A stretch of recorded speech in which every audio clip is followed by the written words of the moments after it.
What up, Screen Fiends? I'm GB, and you're tuned in to Headz TV, where we like to discuss all the wonderful things appearing on your movie and your TV screens.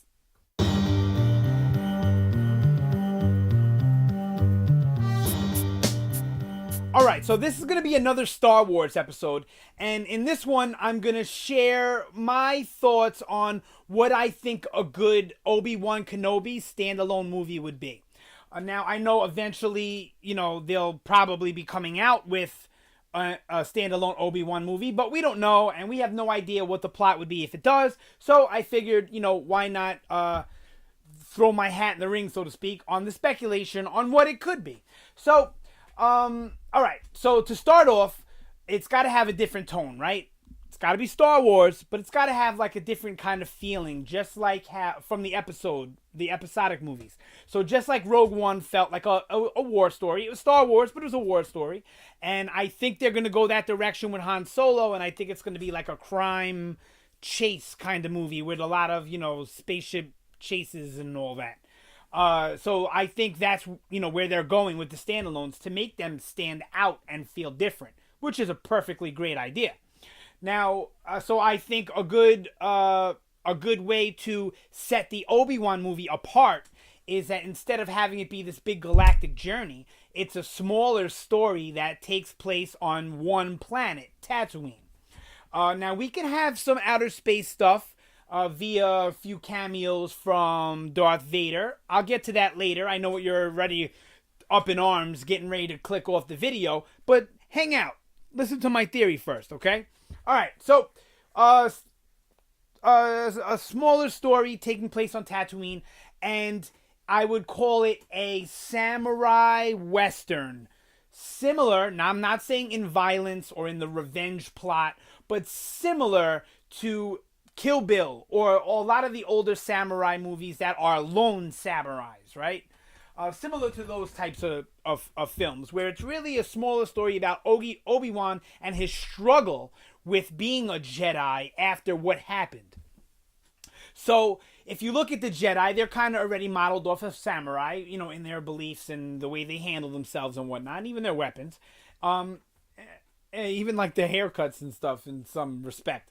So it would be cool for me to see a story that takes place, like, not right after Revenge of the Sith, but shortly after, a couple of years, right? 5 years or something.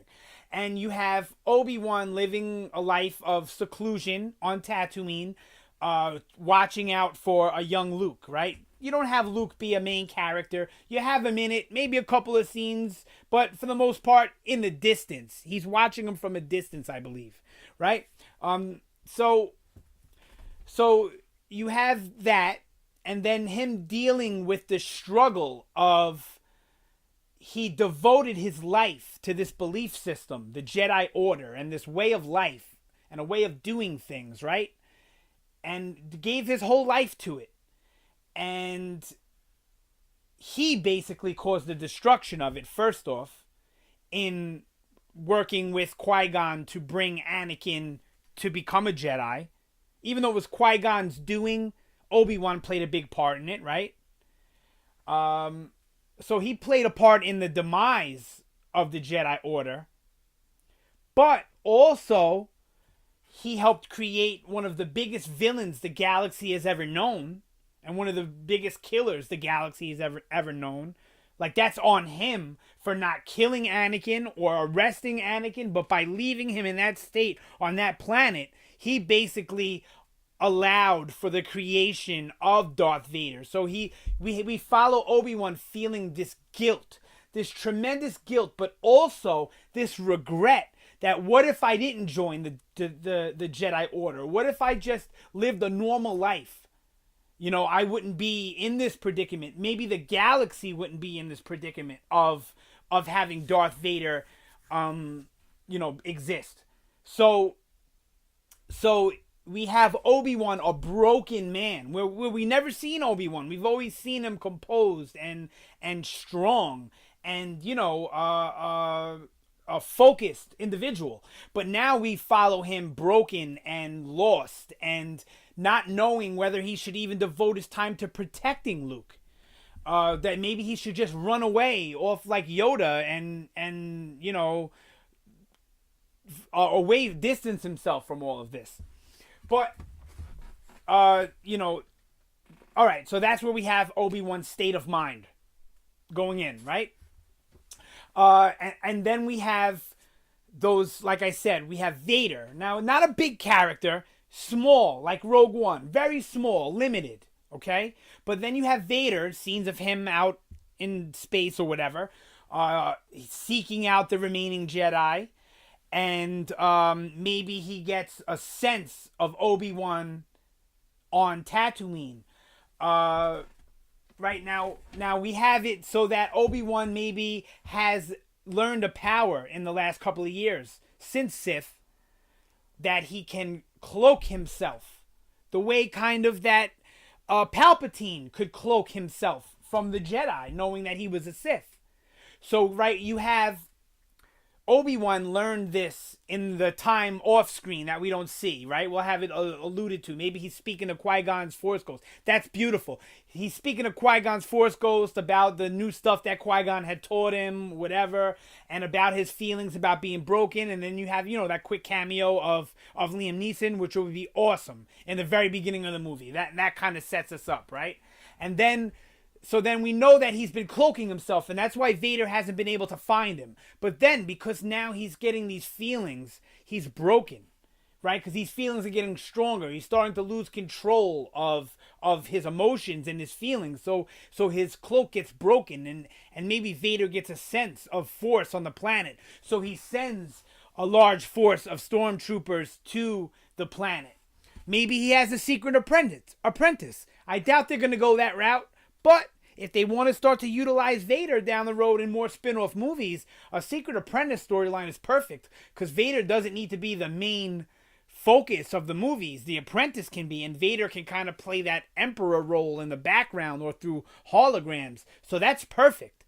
So then we have Vader send his forces there, or like I said, a secret apprentice to look for what that disturbance in the Force was, right? And now we have Obi-Wan having to get back into the action and back into the game. Beautiful. Perfect setup.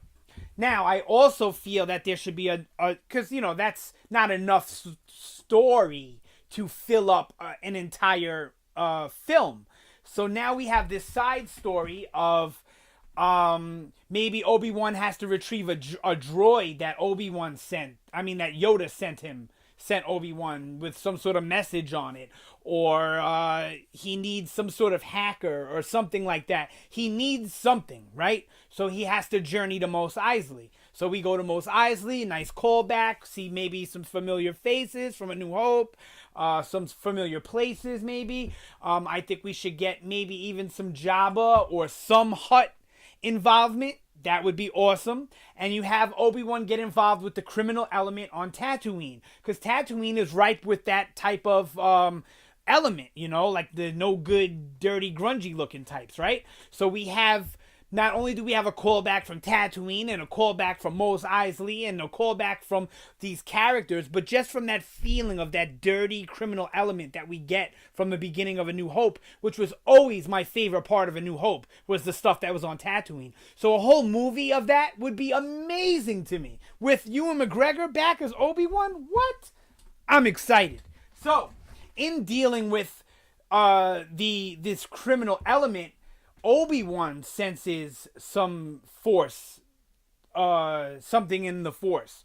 And it's not Darth Vader, because like I said, this would work if the Secret Apprentice storyline didn't happen. If the Secret Apprentice storyline worked for this film, then this part of the storyline may not work, but it may, so I'm going to leave it in here. So, and now we have Obi-Wan doing whatever he's got to do to retrieve it, trying to make a deal with some criminal guy. Like I said, it should be a Hutt. I personally think it should be a Hutt. And then you have it, you have a dark Jedi. So you have somebody who's not Dark Force, but who's quit the Jedi Order. He knows the cloaking, so Vader can't find him.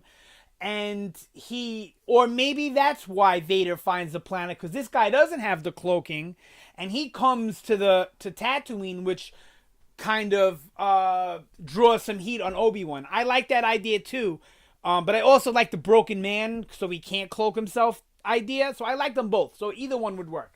And then, so you have this like dark Jedi that Obi-Wan's gotta, go up against. He's working with the criminal forces. Like, he's quit the Jedi Order, and he said, well, I'm gonna offer my skills for money. No different than like a bounty hunter would. And and I'm gonna work for this criminal element. And in the course of this, Obi-Wan gets kind of outed as being a Jedi because he has to get down with the lightsaber, which draws heat from not only stormtroopers but from bounty hunters that are in Mos Eisley. So we'll get this nice epic battle in the middle. It won't be the end battle scene. It'll be like a middle battle scene with a couple of bounty hunter, 2 or 3 bounty hunter, plus this dark Jedi, who now finds out that it's Obi-Wan and wants the bounty on Obi-Wan, right? Because that's just how this guy is now, right? He's no longer considers himself a Jedi, so that's why I call him a dark Jedi. And then we have this big epic battle between them and this dark Jedi. And then if the Secret Apprentice works, this is awesome. If no Secret Apprentice, Obi-Wan takes everybody out or whatever, or the hacker, the person that he gets, which I think should be like a female lead, who's a strong female, not like the love interest, a hacker, smart lady, has a crush on Obi-Wan, who's constantly hitting on Obi-Wan. I would love that dynamic of them, this uncomfortable tension between Obi-Wan kind of still being a Jedi and not really knowing, the love of women since, I guess, Satine. Forgot which is which. Anyway, you get what I'm saying. So we get that cool kind of dynamic, right, between him and this hacker or whatever. So we had this big battle that if the Secret Apprentice is there, the apprentice comes and just like kills all the bounty hunter, and then the Jedi and the Dark Jedi and Obi-Wan, I guess, get away from some sort of stormtrooper disturbance or some nonsense, right? You can throw something good in there. Anything would really work, right? For a disturbance in that particular battle. So then, then we have the end of the movie with Obi-Wan getting the hacker to do whatever he needs to be done, or finally getting back the item that he needed to get back. But whatever, it's going to be him, it's going to be the lady, then the lady hacker, and then they'll probably meet some sort of droid and some sort of alien. So it'll be a nice little 4-man team going on. But you can have it end in a way that's sad, where nobody survives. Or you just have the lady and Obi-Wan survive instead of just being Obi-Wan. You know what I mean? And then the final battle, you have either Obi-Wan go up against the Secret Apprentice. Maybe he can take out the Secret Apprentice. That's awesome. That way the Apprentice can't go back to Darth Vader and tell him that Obi-Wan is alive. So I love it. Or you have him fight the Dark Jedi at the end and have to kill the Dark Jedi, and he doesn't want to kill them, but he's thinking back to Anakin, and that he didn't kill Anakin, and look what happened. So, but he didn't kill Darth Maul. Well, he thought he killed Darth Maul, so that one isn't fair. That one kind of counts, right? Well, it doesn't count. So, but right, then you have him thinking back to this moment where, he didn't kill Anakin, so then the hesitation just ends, and he just kills either the Dark Apprentice, the Dark Jedi, both of them, whatever. And then, you have the movie kind of end with him realizing that he is a Jedi, and the Jedi are still necessary. Even though the Jedi Order is gone and dead, the Jedi still exist in him and Yoda and in Luke's blood. And this is what keeps him going and keeps him now looking after Luke. We get a nice scene at the end with maybe Aunt Beru and Luke out at the market, and they run into Obi-Wan. He gives him some candy or something, says something nice, something. And I would think that would work so great. To me, this would be a perfect Obi-Wan movie, nice and dramatic. It would give him some more depth and some more backstory and make you kind of understand the struggle that Obi-Wan went through between Episode 3 and A New Hope. and understand where he got to be the old wise Ben Kenobi that we find in A New Hope. All right, that's my idea for the Obi Wan Kenobi movie. I know it was a little all over the place, but I think it was cohesive enough for you guys to understand it. Let me know down below if you understood it or if I was too scatterbrained and scrambly all over. So yeah, chime in down below. Let me know what you think about my idea for the Obi Wan Kenobi, or what's your idea for Obi Wan Kenobi or another Star Wars standalone film. Yeah, let me know what you think about the video in general. Definitely like, share, and subscribe if you're a fan of the video, you're a fan of the channel. It helps out the channel. It's going to help us grow, and it's going to help us get better. And, yep, that's it for this one. Thank you so much for watching. Always appreciated. And, yep, you guys have a great day, and I will see you, where is it, next time.